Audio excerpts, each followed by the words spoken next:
28 जून को कांग्रेस ने एक लेटर जारी किया जिससे छत्तीसगढ़ की राजनीति में गेम पलट गया। ये लेटर था टीएस सिंहदेव को डिप्टी सीएम बनाने का।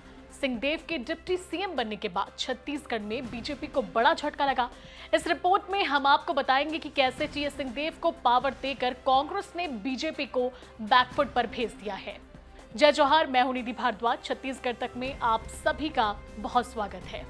छत्तीसगढ़ उन राज्यों में है जहां कांग्रेस में गुटबाजी कम है। विधानसभा चुनाव से ठीक 4 महीने पहले कांग्रेस ने टीएस सिंहदेव को डिप्टी सीएम बनाने की घोषणा की। सिंहदेव के पावर में आने से बीजेपी का समीकरण बिगड़ गया है और वो अपनी चुनावी राजनीति बदलने के लिए मजबूर हो गई है। आइए हम आपको बताते हैं कि कैसे बीजेपी की मुश्किलें बढ़ गई है। सबसे पहला पॉइंट है भूपेश सिंहदेव के बीच सुलह। 1 महीने पहले तक छत्तीसगढ़ कांग्रेस में गुटबाजी की खबरें सामने आ रही थी। सिंहदेव कई बार सीएम बनने की इच्छा भी जता चुके थे। बाबा साहब ने ये तक कह दिया था कि वो चुनाव से पहले कोई बड़ा फैसला ले सकते हैं। सिंहदेव के नाराज होने की खबरों के बीच बीजेपी लगातार कांग्रेस पर हमलावर थी।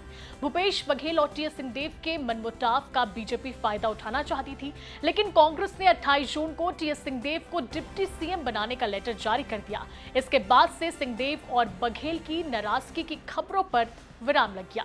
चलिए दूसरे पॉइंट में समझते हैं कि सिंहदेव के डिप्टी सीएम बनने के बाद हालात कैसे बदले। दिल्ली में हुई बैठक के बाद टीएस सिंहदेव को छत्तीसगढ़ का उप मुख्यमंत्री बनाने का लेटर जारी हुआ। जैसे ही सिंहदेव को पावर मिला, वो भूपेश सरकार की तारीफ करने लगे। उन्होंने ये भी कह दिया कि अगर राज्य में फिर से कांग्रेस की वापसी होती है तो भूपेश बघेल सीएम पद के लिए पहली पसंद होंगे।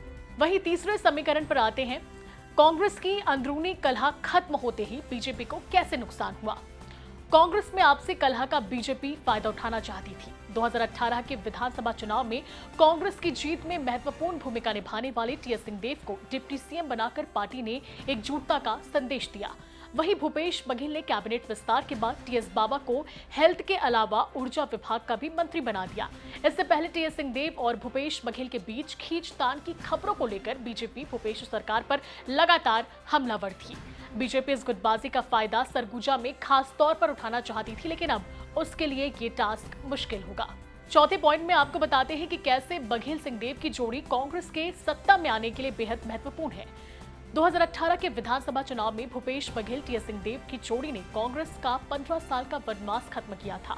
भूपेश बघेल प्रदेश अध्यक्ष थे तो वहीं टीएस सिंहदेव घोषणा पत्र के प्रमुख थे। दोनों की जोड़ी ने 15 सालों से सत्ता में काबिज बीजेपी को करारी हार दी थी।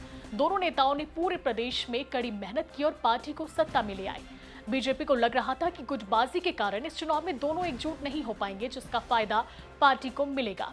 आखिरी पॉइंट में समझिए कि कैसे बीजेपी का फोकस सरगुजा पर था, लेकिन अब उसे अपना गेम बदलना पड़ेगा।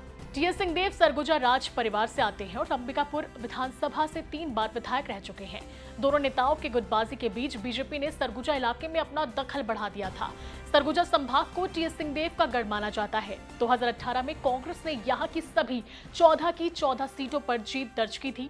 बीजेपी को लगा था कि सिंहदेव की नाराजगी के बीच वो सरगुजा में अपनी पैठ जमा सकती है, लेकिन कांग्रेस ने बीजेपी के सामने मुश्किलें खड़ी कर दी है।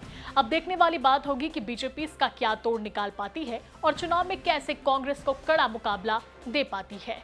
फिलहाल इस रिपोर्ट में इतना ही। ऐसी ही खबरों के लिए देखते रहें छत्तीसगढ़ तक। नमस्कार, जय जोहार।